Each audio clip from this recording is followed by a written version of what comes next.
How to add bank account to Doordash. Hello everyone, welcome back to the channel, and in this video I'm going to show you how you can add and update a bank account information in your Doordash. Follow the steps in order to successfully add your bank account to your Doordash.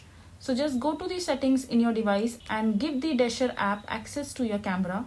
Launch the Dasher app and then go to the earnings tab located in the bottom bar, and then tap on the red bank symbol at the top right of your screen. Then tap add bank account to set up your direct deposit or update to change your bank information. Be sure that the account provided is a checking account. Doordash cannot deposit payment into a saving account. So if you are adding a bank account, the app will be prompt you to take a photo of your ID. Enter the following details for your bank account: your routing number and the account number. And then if you are from Canada, then enter the following details like your branch number, institution name, account number. You will be prompted to enter a two-step verification code which will be sent to you via text messages.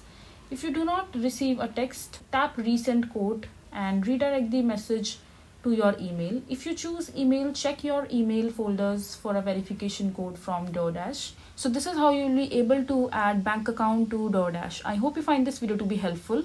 So that is it for this video. If you find this video to be helpful, make sure to hit that like button and don't forget to subscribe to our channel for more such informative videos, and I'll see you the next time.